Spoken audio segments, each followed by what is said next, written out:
the field in Castro's hands, and he's going immediately. Gets a good jump there over Green, and is pulling away. He is gapping early, even moving over to try to break up any sort of slipstream or help that inside line, making sure Green has his hands full coming into T1. Your chance. Did Jason give Antonio just a little bit of a slow up? It doesn't look like it. Antonio down to the inside. Hopefully going to be able to make this move. Oh, that was close. Soto both coming very hot with a head of steam.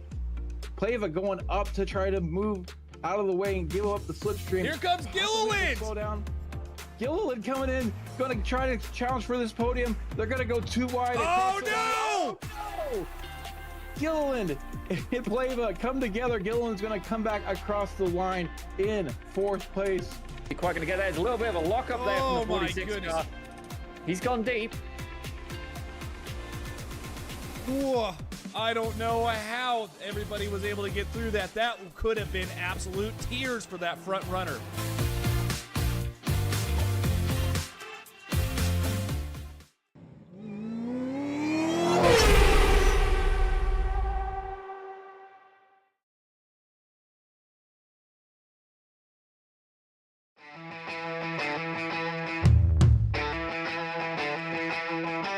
I see a Budweiser.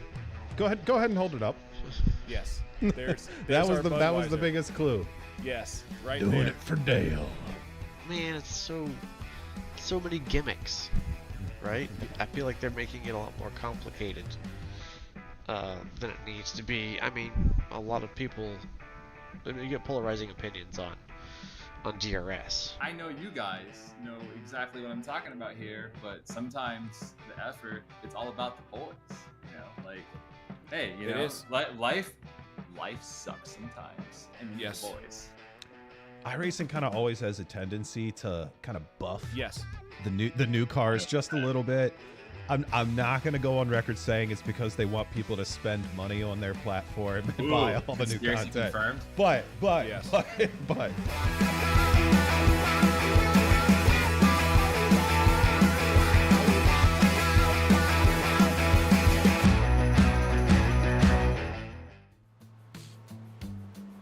Hello, ladies and gentlemen, and welcome back to Slow Motion Broadcasting. And we are here with the Weekend Warriors for the Spec Racer Ford. It is round 11, I believe. It might be round 10.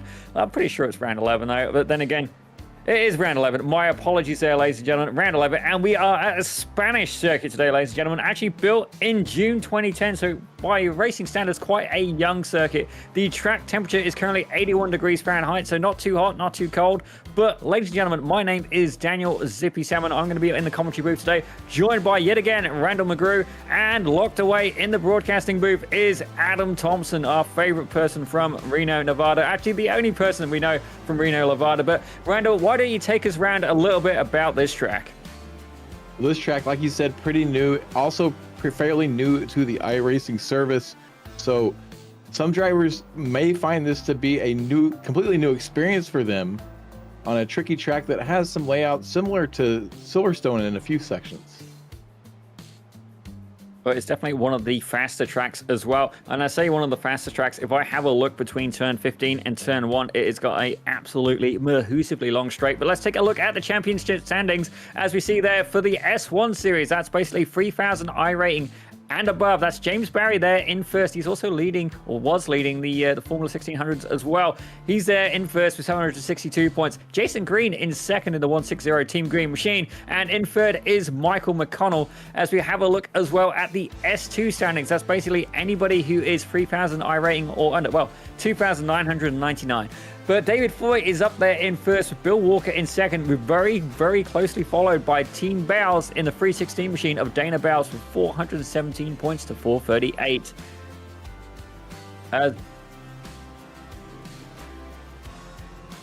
We have just also realized as well, they are the points for the Formula 1600. I thought it seemed a little familiar, ladies and gentlemen. We'll get you some fresh points a bit later on. But Randall, I understand you're going to take us through a walk of this track. Yeah, we're on board with Jason Green, the winner in the Formula Ford race earlier, as he is on the start-finish straight, going to start a flying lap. He's going to be on the track as he comes up to turn 1. He's going to sacrifice the apex here to open up this entry to turn 2. He's going to get the car pointed in as soon as he can to straighten up, and he used that straight line through turn 2 as a braking zone to get down to 3rd gear and then eventually to 2nd gear as he comes through turn 3.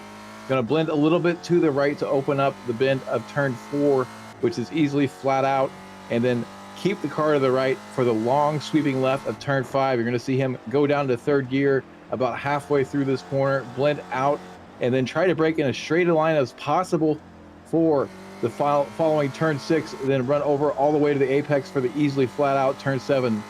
Gonna run all the way to the exit curb and open up this entry for the first of the sharper right-handers in this section of the track, turn 8, which gives you a bit of a run onto a straightaway. So if you get a good run behind another car, you might have a passing opportunity coming up to the sharp right-hander of turn 9. You're gonna get over all the way onto that apex curbing, a nice late apex, bring the car all the way out to the exit curb, and then sweep back to the right through flat out turn 10, and then address the first of 2 sharp left-handers in turn 11. You're going to run more curb there than you will in 12. Keep the car to the right, kiss that apex curb, run all the way out to the exit curb at turn 12, and then back across the track for an even sharper right-hander in turn 13. Run all the way out on towards the green stuff. Don't get too far out, and you'll see the pit entry there on the right, shades of Silverstone with a very quick left-hander. You're going to keep the car all the way to the left, and the most important corner on the track, the final corner, want to get a nice late apex here, get back to that throttle early, get out there on the exit curbing, and have a good run down the start-finish straight to complete your lap. That was an excellently fantastic walkthrough there by Randall McGrew. As we see Jason Green, he's currently sat in the 4th position, just currently, well, about a 10th of a second off the leader. Very, very close. My apologies, did I get that right? 10th of a second?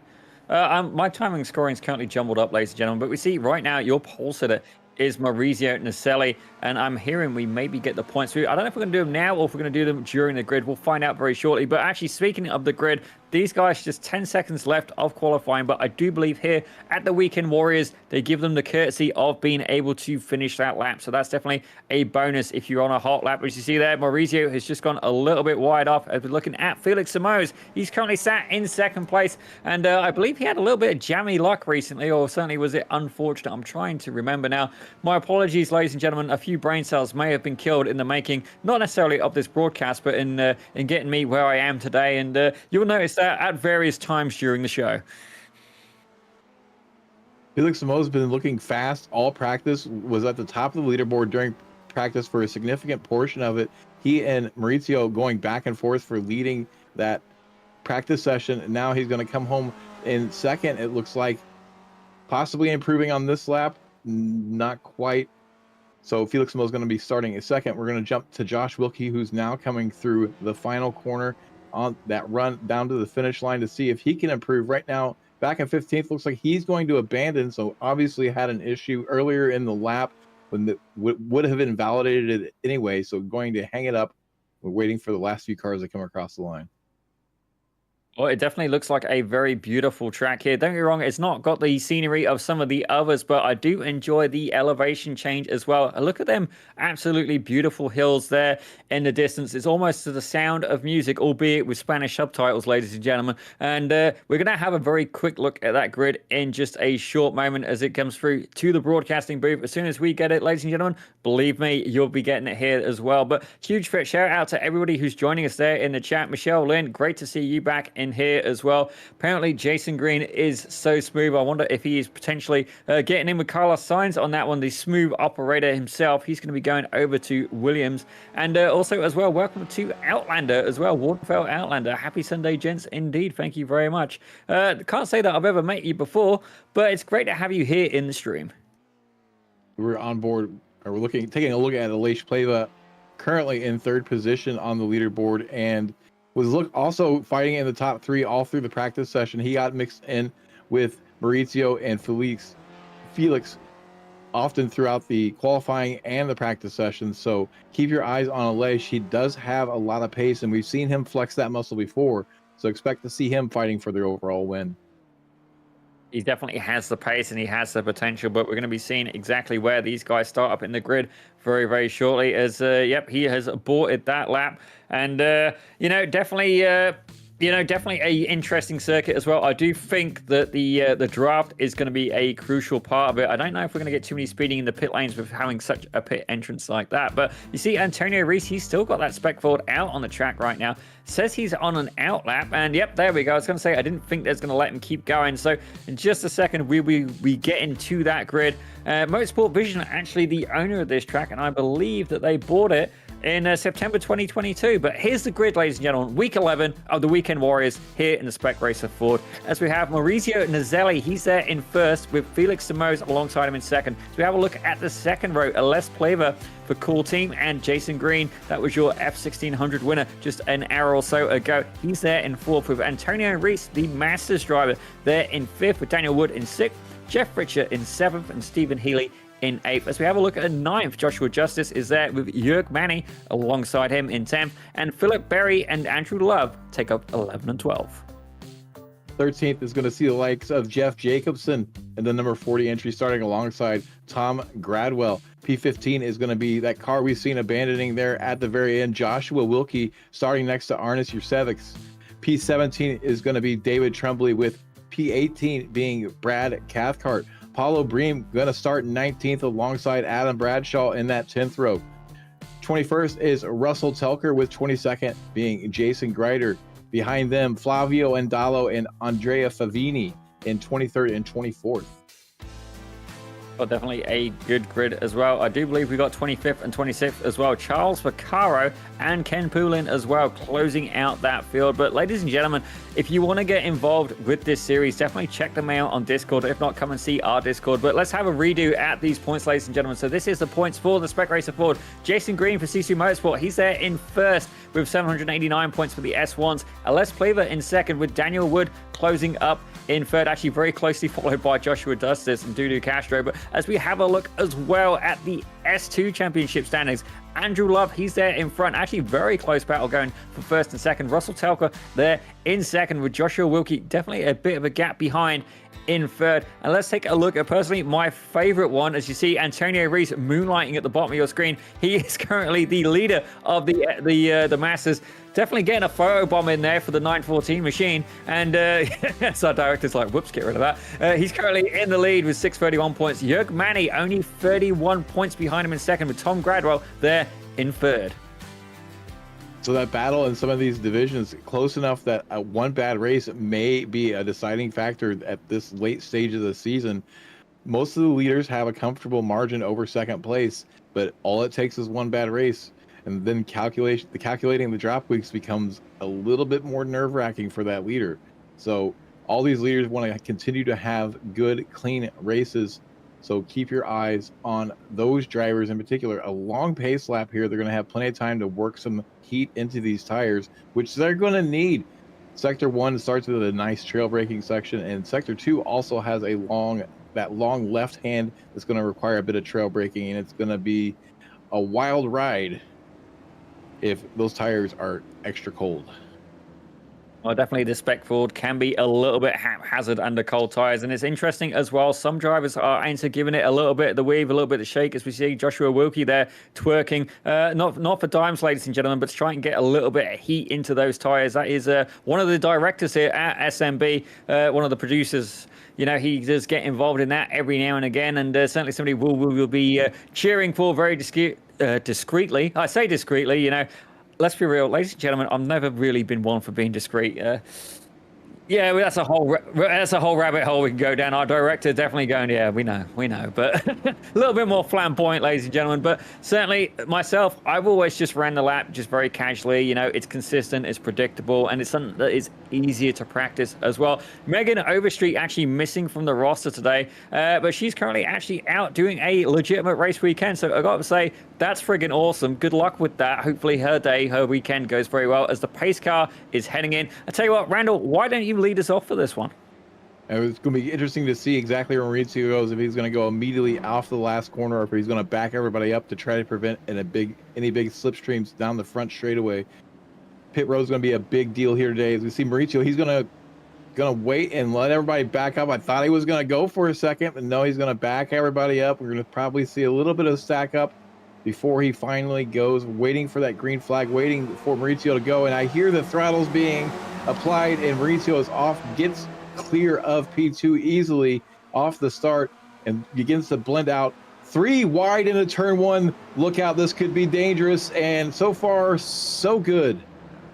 Well, I definitely thought that was going to end a lot worse. 3, maybe even 4 wide at some points there, but by some miracle, Mauricio Naselli's managed to hold on to it. As we see, there is a little bit of chaos there happening. It looks like Felix Samo's getting caught and stuff. I see Antonio Rees and Ales Plaver's currently gone off. He's taken the seat. Oh, carnage in the back. That's Tom Gradwell involved in that. Brad Carfart as well, and I believe, what is the Irish-colored car as well? I'm trying to remember who the Irish driver is, but Mauricio Naselli currently out in front. We'll get you a replay of that very shortly. Our director absolutely losing his cool, rightfully so. The chaos and panic. Let's have a look and see what happened here. That's Arnes Jurcevic in the 422 car. Little bit of a bump. Collateral damage across the field, but thankfully it looks like all these cars are able to continue. There you go. You see one of the cars, evasive maneuvers there. And I've got a feeling... Who's the Irish car? I got a feeling that I thought that was Paul somebody, but we don't have a Paul in it. Adam Randall Bradshaw. There you go, Adam Bradshaw. My apologies, Adam. Irish car, but the Union Jack. That's a whole rabbit hole I'm not going to go down, especially knowing how Adam treats rabbits, ladies and gentlemen. Fair to say the sheriff department were informed of a gunshot firing in his backyard. The dog was the accomplice. As we see right now, the 44 car is out in front. Jason Green there in second, under a lot of pressure there from Felix Samos in a 31 machine. Very close-knit battle. I say that. The first 3 kind of pulled away a little bit. Then you got a little bit of a gap. And then there's an absolute conga line going with Jeff Fritcher leading that line. Fritcher leading the line right now. We're going to jump on board with Felix Samos. Going to get a big boost of that slipstream coming down to turn 1. Going to look to the inside. Should easily have this cleared before they clear turn 1. Jason Green not going to fight him very hard. Won't have to sacrifice any speed getting overtaken there. And they're going to work their ways through turns 2 and 3 right now, looking much cleaner than the last time they came through here. A bit more spread out, so a little less chaotic. Jeff Fritcher, seeing him up at the sharp end of the field once again, leading the way for the Masters division. Behind him, Daniel Wood, who is in one of Adam's favorite paint schemes, though it seems he has changed the colors on that, now showing a green color where it used to be this lovely bronze color. Still with a nice paint job on it. Antonio Rees right behind him. We'll see if he tries to... Oh, a big lockup from Antonio Rees. It looked like he tried to make an evasive move to the inside. Was not expecting Wood to check up so early through the entry to turn 8, and now the run down to turn 9. Everybody looking single file and not looking very punchy yet. Well, I say that there's already been a couple of swings. I see 2 of, if not maybe even 3 cars retired to the pits at this point.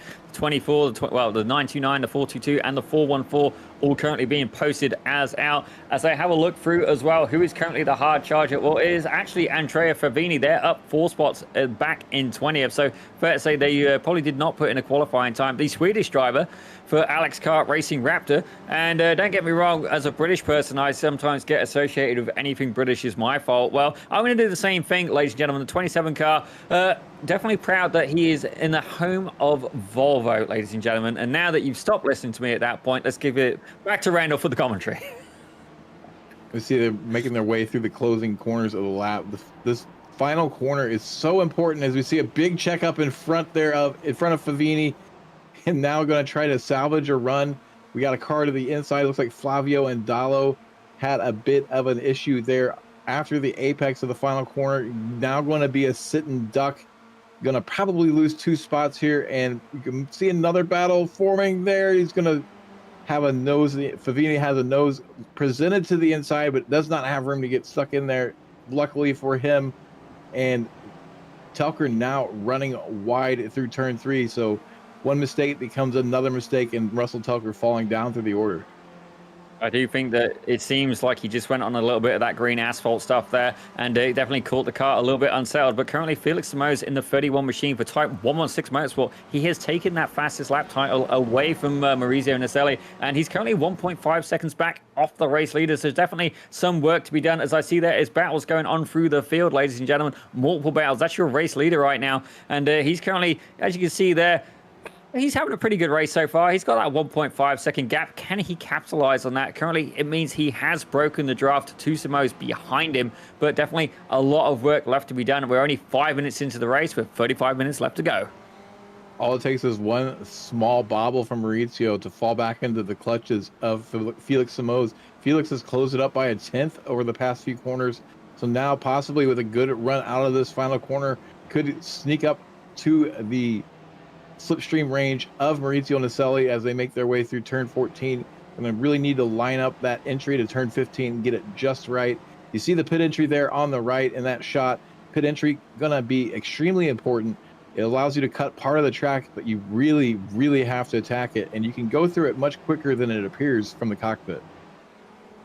Oh, definitely a interesting dynamic here. You know, do you battle with the guy ahead of you? Do you work together? Actually, very, very few of the drivers we see bump drafting. It is one of the almost a little bit of a controversial topic. Some guys are into it, other guys not so much. Myself, I think the bump draft is a beautiful thing, and anywhere you can trade paint and not wreck each other is a sheer demonstration of skill. I mean, back in my younger years, that was, you know, ripping handbrake turns and bouncing the car off the rev limiter, trying to impress ladies. Obviously, that worked well. I'm still single, ladies and gentlemen. So definitely not the recipe for success, but these guys definitely having a lot more success currently on the field. You see, we were looking at Philip Berry in the 888 machine. He's having a little bit of a battle there. David Tremblay for Bitcoin Racing, one of the younger drivers in the grid, it would appear. Certainly, definitely not going to be in the Master Series. And if he is, he's aged incredibly well, ladies and gentlemen. But Bitcoin Racing there, he's currently ahead of this pack and under a lot of pressure as well. He's trying to make his way around the 909 of Tom Gradwell, who is in that Masters division. Seeing some names here in the midfield that we typically don't see in the midfield. The likes of Josh Wilkie, Jörg Manny, back here mired in at the tail end of the top 10. Tom Gradwell, now the cork in this bottle. Currently, this battle going on. Tremblay going to be eager to get around Gradwell on the at the next opportunity, possibly on the front start finish straight, as we see Gradwell run a little bit wide. Brad Cathcart having some issues there with turn 11 and gets it going back in the right direction. We're going to take a look here at what happened exactly. So we see them coming through turns 9, now through turn 10. He's got a car to the inside, so he gives plenty of space. Just gets out there, probably in a little bit of the dirty stuff, a bit of a tap there, sends him around halfway. He gets the car going back in the right direction, rejoins safely, and we'll be down a handful of seconds from that incident. It definitely did not look like a malicious incident at all. Just definitely a little bit too close on the space as we're having a look at Jeff Fisher. That is currently your Masters leader, and he is sat in 4th place, just 0.5 of a second, right behind Jason Green in the 160 machine, the green machine itself. And he is going to have to work very, very hard. Currently, as we've seen, Jason Green leading the championship for the S1 series, and Fisher in the Masters division as well currently has 2 cars, well, a car between him and Antonio Reese in the 914 machine, about a 1.82 second gap as well. You can see him just in the background there, the yellow, black and red car. So it's fair to say he's going to be keen to try and not only just stay with Green, but potentially make a pass as well. It's not unusual to see Fritcher leading the way in the Masters division and fighting for the overall podium. Old does not mean slow when it comes to the Fritcher machine. And if we look ahead of them, we see that Felix Simoes has closed that gap up to Maurizio Naselli. It is now just over half second. It's opening up a little bit now as Felix Simoes did not get the greatest run there out of turn 9. Maybe going to try to close it up through 11 and 12, but definitely now within the slipstream range. So look out. The fight is on up front. Oh, absolutely. And generally, as well, as we've seen here in the Spec Racer Fords for the Weekend Warriors, the more these guys fight, the better news it'll be for Jason Green in the 160 Green Machine and Jeff Fritcher in the 943 as well. You know, they can definitely, you know, have a bit of a battle there as well. You know, if these guys kind of clump together, it could be a 4-way fight, potentially a 6-way fight as well. As I see, it looks like somebody's going in the pit lane, but we do see some very, very funky things happening with the track map. Ladies and gentlemen, if you're watching that, it appears to be almost like a bingo ball going off, and some very, very fascinating results happening with that. It's a little bit mesmerizing, and certainly I did notice it in practice. But it's fair to say that unless these guys have been hired Dr. Emmett Brown, they are maybe... Oh, no, that's a mistake by Maurizio. Oh, Naselli wide. Felix Simoes absolutely says, thank you very much. I'll take that. Bish bash bosh, thank you very much. I'll take the lead. And then the back of that shot, we see Fritcher has made his way around Jason Green. So seeing a shakeup in the top 5. Also, Antonio Reese has gotten around has gotten his way into 5th place. So now trying to track down Jason Green and Jeff Fritcher. He was already in 5th place before this, but now with these 2 cars battling ahead, he has a good opportunity to close that gap up. Aleix Pleva, one of the victims of that lap 1 incident, is trying to play catch up in 6th place. He does have plenty of pace, so if he can get contact with this group, he could be back in this race. Definitely, it's a huge thing to keep in mind is the draft, ladies and gentlemen. These cars, definitely not the most powerful machines, but certainly some of the most fun in the iRacing servers. And that draft, certainly at least a second, you will be very much getting one. As you see there, Antonio Reese, he can see the battle ahead of him between Fritcher and Green, but not yet close enough to get it done. He has moved in a little bit, though. That gap was about 1.5 seconds. He's got it down to about 1.3, 1.2, and closing fast. So the more that Fritcher and Green go at it, the more he could be back in the running. As we're taking a look at Joshua Wilkie, he's currently your S2 series leader. Wilkie is currently in 9th place overall. We saw him in qualifying coming in to complete a lap, then had gotten it wrong and abandoned. Now right there behind Jörg Manny, trying to keep contact with these cars ahead. Joshua Justice leading this trio right now through the final corner of the track. We'll see if Jörg gets a good run off turn 15 and is able to look to the inside. Jörg will always be at full attack. We know that he's not going to be in any sort of mode where he's saving fuel. He wants to get that spot as early as possible. Well, I got to say as well, fuel saving has never been my strong point. All it is and you can see there, he's absolutely sending it. Fuel saving is not on his regime right now. He is going for the full send, and it looks like it's paid off. He's managed to get ahead of the 99 car of Joshua Justice, and not only that, he's pulling away a slight little bit of a gap as well as Joshua Wilkie goes, yeah, I'll get into some of that. As Carnage behind, that's an incident there for Stephen Healy in the 655 car. He's got to be very careful rejoining. Great sportsmanship there. Sees the opportunity to go and then goes, no, thank you. I'm going to keep this clean. Let's see exactly what happened to the Canadian driver. So you can see he's coming around here, turn 1. He has been applied pressure there from the 888 car, and that is Phil Berry right behind him. Gets a little bit of a wiggle on the curbs, a little bit more of a wiggle, and oh, round he goes. The full smoke show, ladies and gentlemen, but I do not believe there was any contact there. Andrew Love capitalizing on that opportunity. Looks like Healy just got the braking wrong through turn 2. You're not ever really in a straight line, so it's easy to under brake through that corner to try to set up turn 3. It looks like he just carried a bit too much speed, which angered the rear tires and eventually got the better of him. Right now we see Naselli still trying to track down Simoes to get that lead back. Simoes leading the way right now up to the penultimate corner. There's a drive by the pit entry. Mauricio might have a run here if he can get a good exit out of 15. He's got the more inside line. So Simoes is surrendering the spot. So I'm not sure what's going on here. Maybe a bit of gamesmanship. I don't know if Simoes possibly gotten a bit of a slowdown. It doesn't look right now like he's saving, but he's not showing the nose either. He's going to bump draft Naselli, a move you don't often see in this car, but a bump draft out of Simoes. I definitely think that was an intentional move to let Naselli get past, because at the end of the day, that slipstream is very powerful, and on that start-finish straight, there is, I think, enough real estate that when the time comes, he will be able to make a move and take the lead. So potentially saving fuel behind the 44 car. And then not only that, he's very aware of Jeff Fritcher behind. Although they've opened that gap up to nearly 3 seconds at this point, he definitely wants to try and increase that gap as well. And the whole time he is behind the 44 car, he can save fuel. And not only that, apply pressure. As you see there, Naselli making a slight error, almost tipping the wheel into the grass, using all of the track. Naselli under a lot of pressure here from Simoes. As you see that Spec Racer Ford sliding, bobbing around, just trying to find traction. Right now, it looks like Naselli might be faster in Sector 2, which is a bit more technical driving than the rest of the track. So Naselli showing a bit more pace in these sharp bends. Maybe that's why Felix Simoes decided to surrender to the position, just hope to save some fuel and keep in contact with Naselli. It was feeling probably feeling a little too much pressure in these slower sections where Naselli is really seeming to flex the muscles. So we'll see if this continues to shake out like this, or if we see any more gamesmanship, maybe Naselli moves over and lets Felix lead the next lap.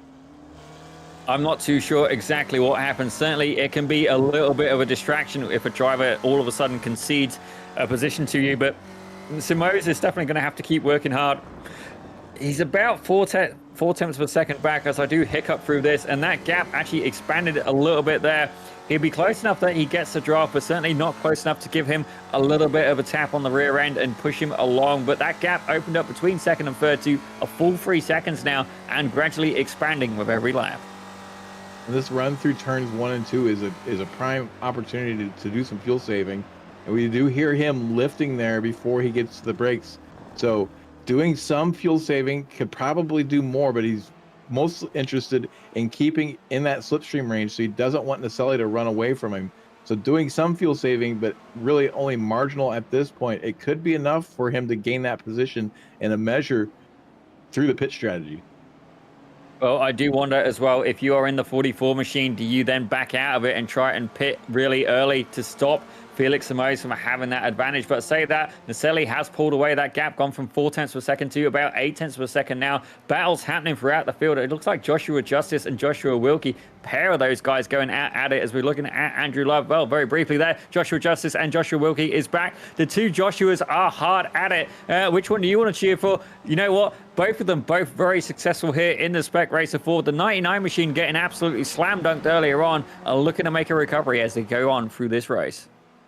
Joshua Wilkie was in a really good position, now down a few spots after a bit of a mistake in the opening sector of the lap, and trying to get back up. We may have had an issue with Antonio Reese as we see him coming down in replay down the front straightaway into turn 1, possibly carrying too much speed through turn 2, or gets the braking wrong, possibly just carrying too much speed. The rear end gives up on him, and he spins off to the outside of turn 3, gets it going back in the right direction again, but that's going to cost him 5 to 7 seconds, and now going to fall into the clutches of the likes of Jürg Manny.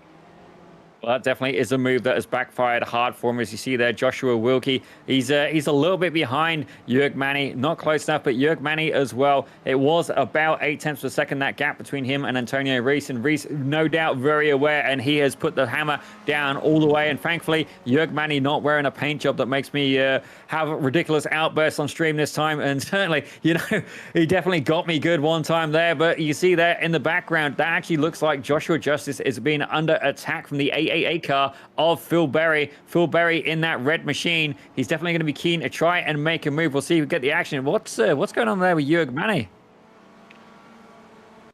We got a pass by Josh Wilkie over Josh Justice here. The replay of this pass.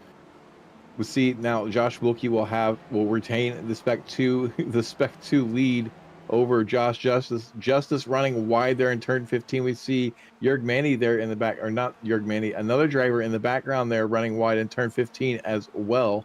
And Wilkie now going to try to track down Jürg Manny and join this battle for the Masters lead and try to get some positions to get him some Spec 2 points. Well, definitely it is all hotting up in the S2 battle. You see there, Joshua Wilkie, he's leading that right now. But right now, Jürg Manny is somebody who we're keeping an eye on very slowly as well. He's currently 1.2 seconds behind Antonio Reese, but Jeff Fisher having a very good time further up the field. He's in third. Joshua Justice currently in ninth. So he's got a battle between him and the other Joshua. And so don't get me wrong, Wilkie will be definitely keen to keep Justice where he is, because right behind Joshua Justice is Phil Berry, and Andrew Love, both in the same championship. They are in the S2 series, so he's going to want to keep that 99 firmly behind him for as long as he can. And if we take a look at chat, we hear that Michelle Lynn has just heard from Megan Overstreet, where she's got a third place finish in her last race at the Waterford Hills Club Track in Waterford, Michigan. So congratulations to Megan on a podium finish there. Now we see this battle continuing onto the front straightaway. Nobody looking very punchy. Doesn't look like anybody got a good run out of the turn 15. So Wilkie should retain the lead of this group all the way through turns 1 through 3, so long as there's not another incident. Well, definitely a huge congratulations there to Megan Overstreet. Did it in probably, I'm going to guess at the year, probably an 09-ish Mini Cooper in all sorts of funky colors. So that is fantastic to see that they are having some real life racing experience. Got the full competition license in a third place as well on the debut. That is absolutely fantastic. Great stuff there. Very, very happy for her. But right now, Joshua Justice, he's going to be the focus of our attention for the moment, at least. You see there a couple of battles happening throughout the field. This is just one of them we're keeping an eye on. As you see there, Wilkie running a little bit there into the dirt, but Justice doing everything he can to not only try and catch up to Wilkie, but potentially get that position ahead and try and catch up further up the road to Les Plaver to try and contend more in that S1 series. Aleix Pleva still just outside of slipstream range, sitting in 5th place, trailing behind Jason Green. Going to try to close that up. We could see him back in the fight for the podium, maybe with some good pit stops in the fight for the overall win. That lap 1 incident really putting a hole in his strategy to try to go for the win. So right now up front we see Naselli and Simoes holding station. We're going to jump back to Philip Berry, who is all over the rear of Andrew Love. Andrew Love, old enough to race in the Masters division, says no thank you, I'll run Spec 2. Continues his fight in Spec 2 and is trying to track down Joshua Wilkie, who has Joshua Justice between them for that Spec 2 lead. But definitely lots of battles happening throughout the field, and we have passed the halfway mark, ladies and gentlemen. So definitely a lot still to play for as we see Philip Berry. And actually, I remember now, his is the car that has the unknown face on the side of it, the front of it. We're not entirely sure who's on that car right now. Definitely would be interested to find out. And if not, maybe we'll just start putting random pictures on people's cars. I do have a very sneaky way of doing it, but right now he's trying to do something sneaky himself. He's trying to go up the inside of Andrew Love, the car that is, not the person. Don't get me wrong. I mean, I don't know which way he floats, but whatever floats your boat, that is, ladies and gentlemen. As you see, pressure being applied there. Our director applying pressure at me as well. I try and keep it clean, but that's certainly something that Phil Berry is going to have to do if he wants to get by Andrew Love. Andrew Love's had a couple little bobbles here and there. He ran a little wide on turn 15, but has managed to keep the pace up enough to stay in front of Phil Berry, never really giving Phil Berry an opportunity to make a move. So far, so good for Andrew Love, running P10 overall, still trying to track down those 2 cars ahead of him. Not having a lot of luck yet, as we see Aleix Pleva now all over the back of Jeff Fritcher. Jason Green has gotten around Jeff Fritcher, so you have to wonder if Fritcher had a mistake and possibly caused him to run wide or slide and have to make a big correction. Now falls back into the clutches of Aleix Pleva. Well, he's definitely going to have his work cut out for him at this point. And I'm not exactly sure what Outlander's on about there. The sticker is dangerous and inconvenient, but I do love Fig Newtons. I don't get it. I've got no concept of that. Jeff Fritcher dipping into the pit lane, going to be the first of our takers for service in pit lane. We'll see if he's able to attack the pit entry here, as our completely oblivious commentator doesn't know a Talladega Nights reference. It blows my mind. No, I got nothing. This is like the 3rd or 4th time today where my mind has been blown and not getting the humor. And the sad part is I do stand comedy. Adam's bursting at the seams. Spit it out, Adam. You've never heard of Ricky Bobby before? I just want to go fast. Yeah, there it is. All right, goodbye. Well, ladies and gentlemen, it was short and sweet. That was Adam Thompson. And yeah, we put him back in. Well, we used to lock him in the broadcasting booth, but now, being British, I'm going to put him in a telephone box or a mailbox, actually. It's a little bit more cramped and it's only got like a little tiny hole for him to peep out of. But right now, Felix Simoes is up in 2nd place. He's currently 5/10 of a second behind, as Philip Berry, the Australian driver, I do believe, applying more and more pressure to Andrew Love, trying to get that 9th position. Right now, Love not cracking so far under that pressure. Other than a couple little bobbles, Love is looking pretty strong in this position and still not giving Berry any opportunity to overtake. Really trying to only opening the door for some of these more dangerous spots to overtake. Philip Berry right now showing the patience of a saint and not going for any extreme dive bombs into a dodgy situation. Thus far, we're just past halfway in this race, so as we get past the 30-minute mark, we might see that patience slip a little bit. Well, certainly, if I was a saint, I'd be more along the lines of Dolores Van Cartier. Don't get me wrong, the packaging may say one thing, but there is a lot more going on that may surprise you. But you can see there, he's going to have to pull out some surprises if he wants to get past Andrew Love. Not yet been able to get that move done. Still battling, trying to get 9th position away. Jeff Jacobson about 2 seconds behind him. But we see here, Felix Simoes, he is caught right back up to Naselli, the 44 versus the 31. And that's a great exit there from Simoes. He's going to have a chance to give him a really good pass. But is he going for the pass? This time he is. He's chosen not to go for the bump drop. Almost contact there, and he's going up on the inside line. You can see there maybe, I don't know, about 4 foot of space. Don't get me wrong, I can't really whip a tape measure out at that point. Even more space left now. Naselli taking the outside line. Is he going to cut it back in? Even closer now as they go around turn 2. These guys definitely racing hard at this point.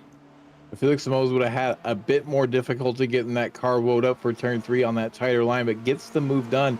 You have to suspect that Felix Simoes is going to come in this time by for service, and if he doesn't, maybe Naselli will dip into the pit and run the opposite strategy. But normally, if you're in a fuel-saving mode, you don't go for the overtake until you're ready to come into the pits. That way, you have the lead coming into the pits and have a cleaner pit entry and don't have to worry about a car slowing down in front of you. So keep your eyes on Simoes and Naselli to see if either or both of those cars pit this time by. Right now, we are looking at the 46 car for core team. It's a Les Plaver, and he is applying pressure to the back of Jason Green in the 160 Green Machine, and definitely one of the Spec Racer Ford veterans here. Actually, I think Plaver's been around for a long time as well. I believe I may have raced him before. By raced, I mean I was in the same lobby. I couldn't really hold a candle to the guy at that point, but he's having a great job currently up in 4th place. Don't get me wrong, he's down the spot. Him and Jason Green reverse positions in the grid as it started right now, but the battle not yet over with still 14 minutes to go. Pit stops to go into play. Who will be victorious between Jason Green and a Les Plaver? I've seen a bit of a variance in lines there through turn 11. Aleix was able to get a better run to the apex, but then Green had a better run off the apex, so that may translate into a move later in the race. I don't suspect we'll see too much fighting out of these two until after the pit stop. Most likely both holding station now until they get their pit services done. But Aleix Plava definitely still showing a lot of pace despite that lap 1 incident. Well, my director is letting you know to tell you that the track map isn't coming back, but that can go on hold right now as Les Plaver and Jason Green are fighting as they go across the start-finish line. It's going to be a case of who is going to be the battle of the late breakers, and it looks like Plaver has managed to get ahead so far as we see a couple of cars coming in the pits. Nope, that can wait. Let's go back with a Les Plaver in the 46 machine. Jason Green right behind him, about 0.5 per second. He's already dropped back a little bit, moving in again now, 0.4 per second, as we're looking at the pits and see Antonio Reese is there. Philip Berry is there. That's Andrew Love as well. And I do believe that's one more behind him. It's Jeff Jacobson there in the 40 car for SRT Esports. Jeff Jacobson might get the measure here against Philip Berry and get a spot here on the pit strategy. Andrew Love going to retain that spot in front of Philip Berry, definitely. Antonio Reese now falling into the clutches of Andrew Love, so a bit of a slow stop out of Antonio Reese. We see he was stopped for 13.6 seconds. Andrew Love stopped for 12 seconds. Jeff Jacobson only 10.5 seconds, so keep your eyes on Jacobson. He may be in fuel trouble at the end of the race. That's definitely something to keep in mind. As you say, Jeff Jacobson actually has, I'd say he has this. Oh, what's happened here? Charles Vaccaro has not pit yet, so these drivers came out in front of Charles Vaccaro. So now he's involved in a fight that's not really his, but he can gain some positions temporarily until he comes into the pit lane. I was going to say, the sheer outburst from our director there, I was like there looking around as if a deer in the headlights, hoping that he isn't holding a gun, knowing how he likes to shoot wild animals at this point. It's been an interesting day in the Thompson household, but he's actually telling me he ran with Spec 5, so okay, that's why he's so excited. Ladies and gentlemen, Charles Vaccaro obviously already bumped into our director. I'm sorry about that. My apologies there. But, well, on his behalf. But you see there, Philip Berry still in a battle a little bit later out the pits, and it's fair to say that he is currently suffering for it as a less play. Actually, no, that's Maurizio Naselli has come into the pits now, which means Felix Simoes has been let loose and will be out rocking his own in the pole position. You saw there on the leaderboard, Naselli, when he came into the pit entry, was briefly in the lead because the pit entry is that much of a shortcut. So Naselli with a good opportunity to undercut here with a 12-second pit lane stop time. So he's going to be, that's pretty snappy compared to what we see from other drivers. So 12 seconds is going to be the mark for Felix Simoes. Let's see if he can retain that lead. But I think right now he's going to be under threat of that undercut because Naselli has clean track in front of him. He has Flavio and Dallo right behind him, but a big, clean bit of tarmac ahead of him. Going to have plenty of space to run where he needs to run and no slowdowns from traffic.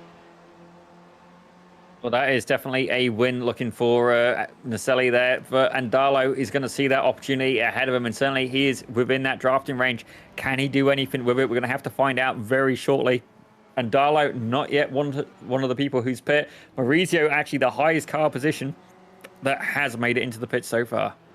We've seen Antonio Reese has come into the pits again with stop for 13.5 seconds. So you have to wonder, after watching what happened to him in the Formula Fords, if maybe there's some sort of issue with his fuel calculator or with his pit crew communications, not quite getting the stops right. Now had to come in for a second service, down 13 spots overall. That is definitely not good news for him, but great news there for Jörg Manny. He's currently sat in 4th place overall and 1st in the Masters division, and with a massive gap between himself and not just Antonio Reese, who's back all the way in 18th, but also as well to Tom Gradwell, who's there in 10th, as we see Felix Simoes choosing to stay out for another lap as Jason Green takes to the pits. Jason Green and Jörg Manny both into the pits. Aleix Pleva staying out. We now see Joshua Wilkie coming into the pits as well. So some more drivers coming in, pit road being very busy at this stage of the race. If you haven't pit yet, you probably are pitting the next time by. These cars typically have enough for about 30 minutes, give or take, of fuel. So they'll be running on fumes as they come to the pit entry this time. Expect to see Felix Simoes and Aleix Pleva come in and see that race off pit lane to see who's going to have the overall lead after this race. Also keep your eyes on that Masters leader. He's now in the overall lead for Masters Vision. Was your effective leader is Jeff Fritcher, and he does have the draft of Daniel Wood ahead. Looking to the inside, is he going to go for a move? He is going to go for a move on the inside of 2 and 3. He's going to stick it, get it done at the apex of turn 3, and drive off into the sunset. That was an absolutely fantastic move there from Jeff Fritcher, and he is absolutely leading the Masters division right now in this race. You see Jörg Manny a little bit further back. So these guys have both pit, and it's fair to say, actually, if I look at the time, so Jeff Fritcher was 14.5 seconds in the box. Jörg Manny was 12.2. So Fritcher taking a little bit longer there in the service area, but is still managing to take that position from Jörg Manny. And between them as well on track, about 7 seconds as it stands, 7.2 seconds. So it's fair to say Fritcher at this point has got to keep it clean, bring it home in the last 8 minutes of this race. Fritcher was right there with Jason Green when the pit cycle started. Now is about 7 to 8 seconds in arrears of Jason Green. Jason Green was stopped for less than 10 seconds. So another driver to be watching for possibly having fuel issues at the end of the race, and possibly attacked the pit entry way better than Fritcher. Fritcher, the stop time not reflecting that huge gap. So something happened with Fritcher in the pit entry that caused him to lose contact with Jason Green. Well, actually, as I have a look now, if I have a look at the time down the pit lane, Jason Green was 31.4 as Felix Simoes has come into the pits, as is Aleix Pleva right behind him. And Simoes is away. Pleva's still there, stopped in the pits. Now we're going to see as well, where is Maurizio Naselli going to emerge? And you can see him there. He's going down the start-finish straight right now. I'm looking to come into view. And you can see there, Felix Simoes has got the leg up on Naselli. And he's not only that, he's going to get a draft from those two cars in front of Joshua Justice.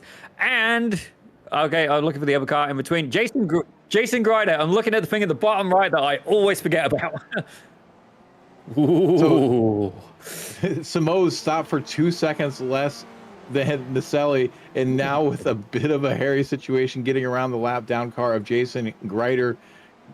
We see right now Joshua Justice in the lead has not come into the pits yet, so he will definitely be coming in this time. But that gap between Simoes and Naselli is the gap for the effective lead, and that's 2.5 seconds nearly. So Felix Simoes with a much faster pit stop translates that into a huge gap on track.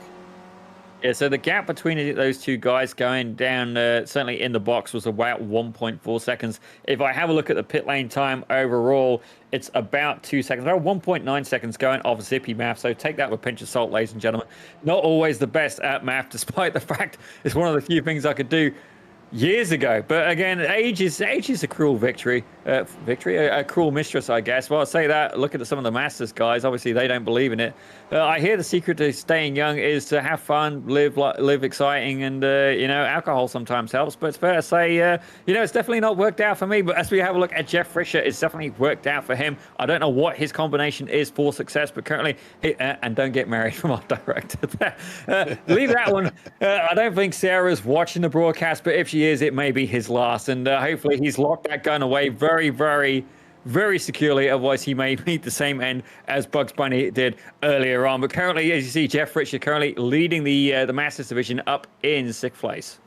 We see him opening a gap over Daniel Wood. Daniel Wood was another driver that had a sub 10-second pit stop with an 8.98 second stop time, which appears to be the fastest out of anybody. So Daniel Wood may see himself in fuel trouble at the end of this race unless he manages to save a huge amount. Joshua Justice in the pits, David Trumpley in the pits, and they should be the last of the drivers that need pit service.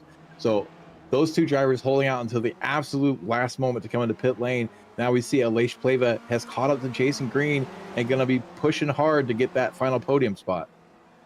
Well, definitely. Don't get me wrong. While a 4th place is very good, everybody wants to stand on the podium, but only the top 3 get the privilege of doing so. Jason Green, currently your points leader.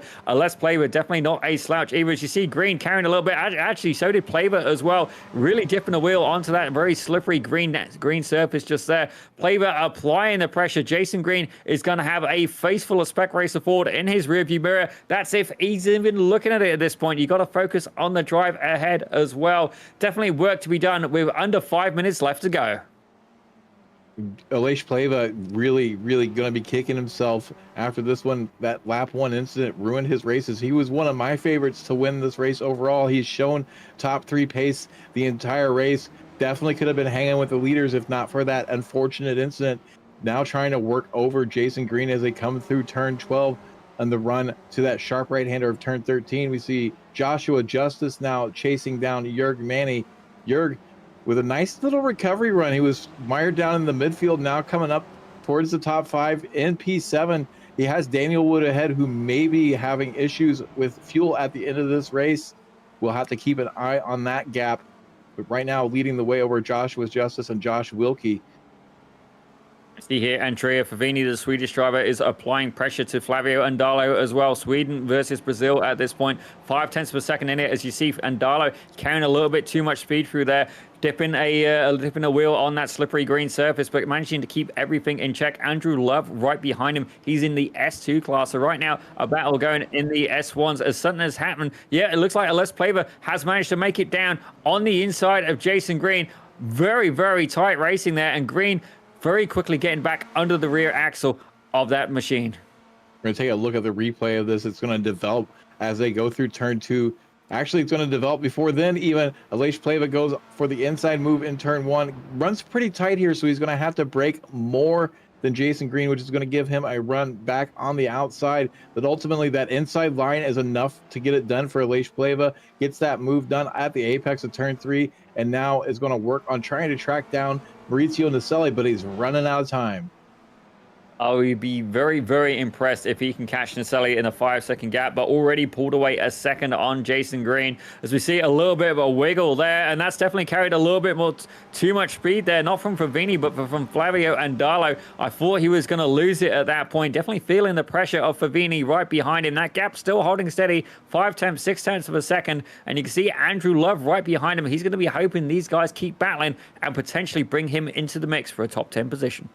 Not only is this the battle for top 10, it's the battle for the biggest mover. We see Felix Simoes here leading the way, coming through the final corner. Possibly, are we coming to the white flag this time? It looks like it might be white flag this time. Trying to get a good view of the flag stand. Can't quite see it yet.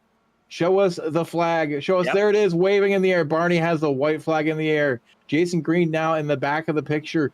Got back to Aleix Pleva, so it's going to have a big slipstream coming to the white flag to close that gap back up and hopefully fight his way back onto the podium. Well, I do wonder when is going to be the most opportune time to make a move, but to make a move, you have to be close enough to even put your toe in the water. Right now, it's fair to say he's a few miles from the coast. As we see Joshua Wilkie, the Canadian driver, he's applying pressure to Joshua Justice. It is a battle of the Titans, ladies and gentlemen. Joshua versus Josh. Actually, Joshua versus Joshua, but one of them has an H. But only one of them actually has the 8th position. Getting very pedantic with the spelling there, ladies and gentlemen. But great battle going on as we see Antonio Reese as well. He's trying to make his way back through the field. And Brad Cathcart currently in the way for him of 16th place. Cathcart looks a little bit off pace. Not the best run out of turn 15. Going to defend some empty air there in turn 1. Comes back across for turn 2 in time to have that good braking line on the approach to turn 3, but going to be feeling the pressure of Antonio Reese. We're back to this race with Favini and Andalo.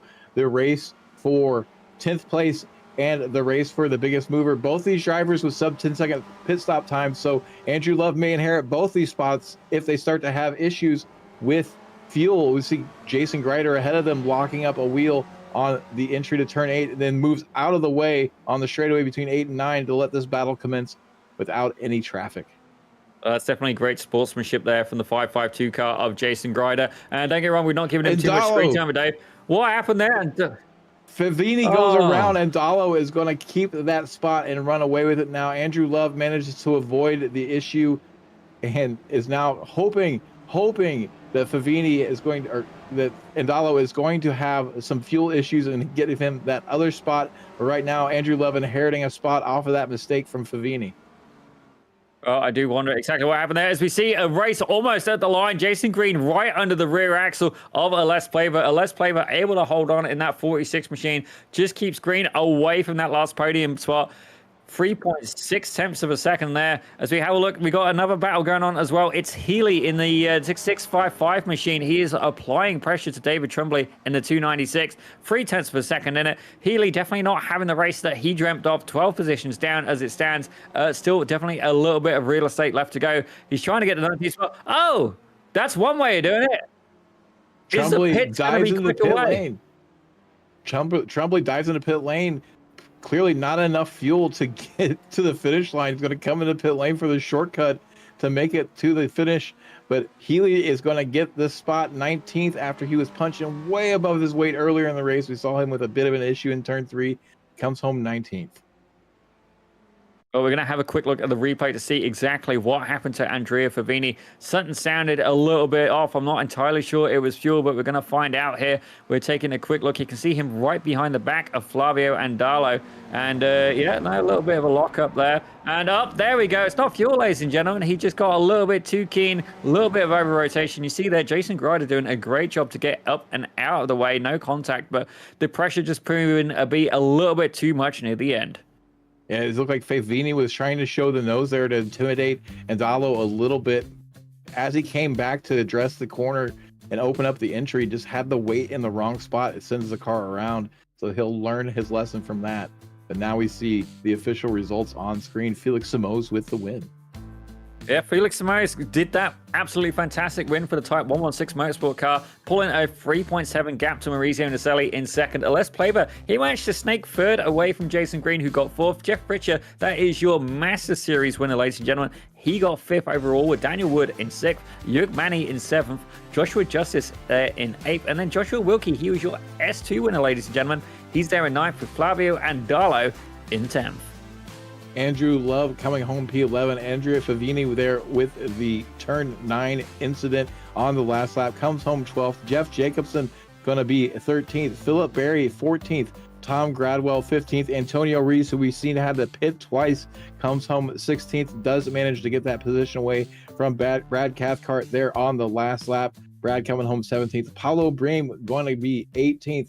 Stephen Healy coming home 19th after we saw David Tremblay, who ultimately finished 21st, have to dive into the pit lane. In front of him was Charles Vaccaro in 20th.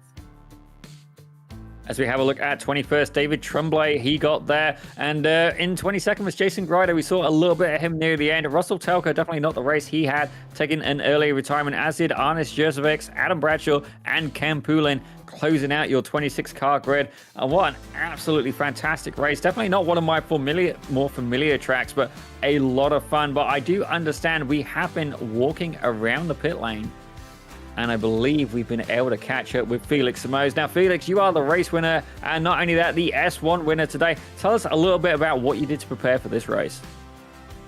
Hello. I'm nothing special, just the races. I did a few races in the regular season series for my racing. That was how I prepared for the race, basically. I didn't do any special practice for the race.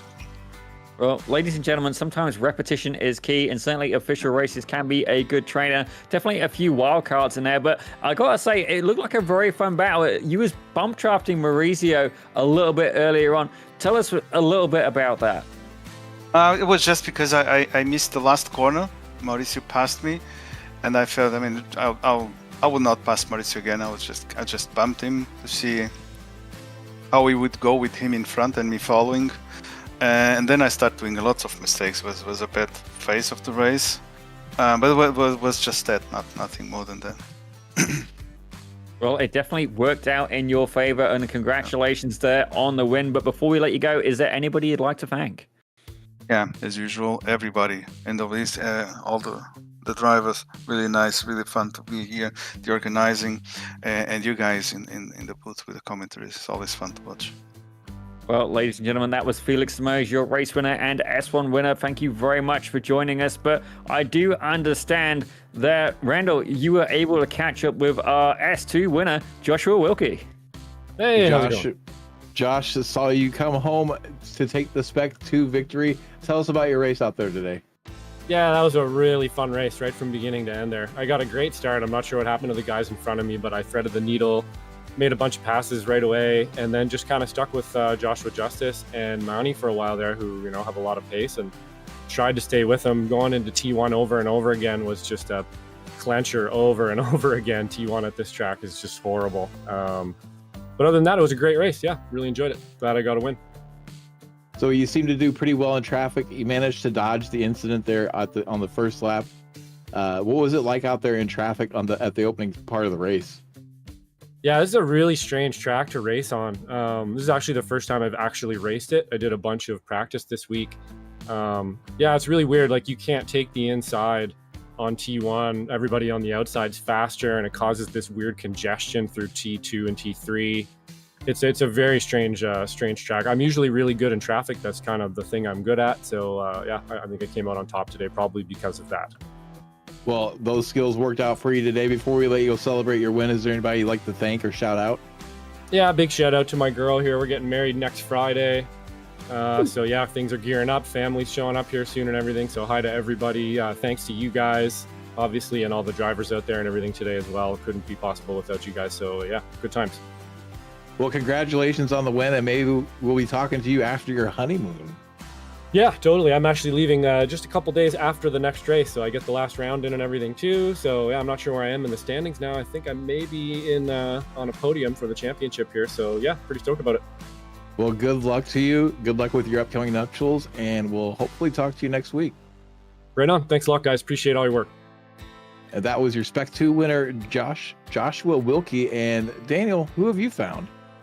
I've been hunting through the paddock, and I managed to find Jason Green. It looked like you had an absolutely fantastic battle with Les Plaver there for third, and currently, before the race, you were leading the standings in S1. Tell us a little bit about how this track was for you. Oh my god, this track is brutal. Super difficult. A lot of fun, though, and produces some great racing, I think. We get the cars close together. Great battle with Elish. I just got a little too complacent. He passed me on the second to last lap. And I was like, oh, okay, it's fine. I'll pass him on the front straight on the white flag lap. And yeah, I just made a mistake going into the second sector and fell too far behind. So yeah, kind of a dumb mistake there. But yeah, it was a great race. Great battle. It looked like between Felix and Maurizio as well. Well, definitely a lot of fun. We had a absolute hoot of a time watching here in the broadcasting booth. But Jason, you can't be too disappointed after that Formula 1600 win as well. Definitely a great result for you overall. Narrowly missing the podium here in the Spec Ford. But before we let you go, is there anybody you'd like to thank for today's performance? Yeah, I guess for today's performance, thanks to all the guys at FoSpeed. It's a session we host every Sunday. To prepare for the next week for the SRF. It's a hosted session. Anybody can join if anybody's interested. But yeah, that's what always helps me get prepared for the next week and learn the track, especially a track like this where it's a brand new track. So shout out to all those guys. Well, I can definitely relate to that. I believe it's still Daniel Sandro who holds FoSpeed, and definitely a lot of fun. If you're into the Spec Racer Fords as well, hit up Jason Green, hit us up, hit up anybody you've seen on here today. Well, maybe don't hit them up. I don't know if people want all these random messages coming in saying, oh, how do we get in? But the point is, come in, join them, come and race with these guys, at least try to. Jason Green is pretty damn quick. I know I can't catch him. Occasionally I have got to race with you, albeit very briefly. It's more of put a cork in the stopper. But thank you very much for joining us, Jason, and we're looking forward to seeing you next week. But it's going to be an absolute pleasure. Let's take a quick look at our upcoming streams. Ladies and gentlemen, tonight we got another stream for you, and it's going to be a little bit different. We're going to have the VW Beetle Light at Daytona Rallycross. Our director very happy about that. I don't know why. He's no good on dirt. But anyway, Cross Series League race in there, XSLR. That's going to be tonight at 8:10 Eastern. SimCar Thursday, 9 o'clock Eastern. They're going to be GT3s at Laguna Seca. Definitely a fun track. And then we're back as well. We got a very full weekend for you. Saturday, Formula V final race at Lime Rock, ladies and gentlemen. That's going to be a lot of fun in those cars. Very close racing indeed, with more action from the weekend warriors as well. We're going to have the final race, Laguna Seca, for Formula Fords as well. Going to the final race for Spec Racer Fords at one of my favorite tracks. It's Alton Park. That's going to be at 3:45 Eastern. But ladies and gentlemen, once again, I do thank you here for tuning in on Slow Motion Broadcasting. We are here at Circuit de Navarra today. Nice, actually, damn it, that's hot. 104 degrees Fahrenheit. That got warmer. My name's been Daniel Zippy Salmon, and it's always been Daniel Zippy Salmon. Randall McGrew joining me in the commentary booth with Adam Thompson, the Texas Ranger, at least the Nevada version today. He's there in the direction controls. But thank you very much for joining us, and we'll see you next time on Slow Motion Broadcasting.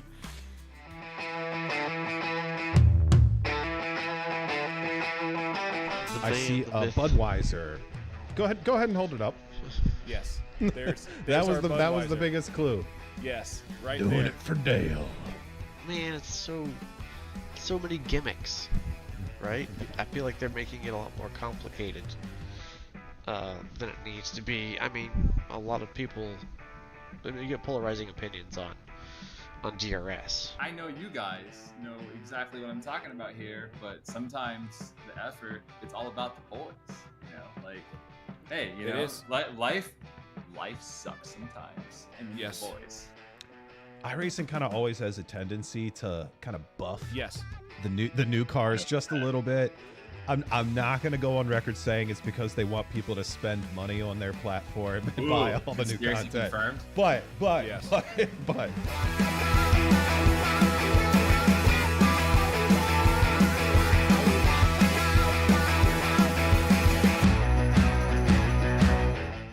The field in Castro's hands, and he's going immediately. Gets a good jump there over green, and is pulling away. He is gapping early, even moving over to try to break up any sort of slipstream or help that inside line, making sure green has his hands full coming into T1.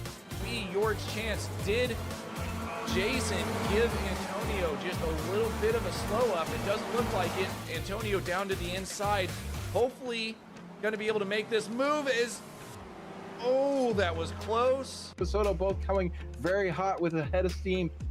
Plava going up to try to move out of the way and give up the slipstream. Here comes Gilliland. Slow down. Gilliland coming in, going to try to challenge for this podium. They're going to go too wide. Oh, no! Oh, no! Gilliland and Plava come together. Gilliland's going to come back across the line in fourth place. Quite going to get there. There's a little bit of a lock up there from the Oh, my 46 goodness. car. He's gone deep. Whoa. I don't know how everybody was able to get through that. That could have been absolute tears for that front runner.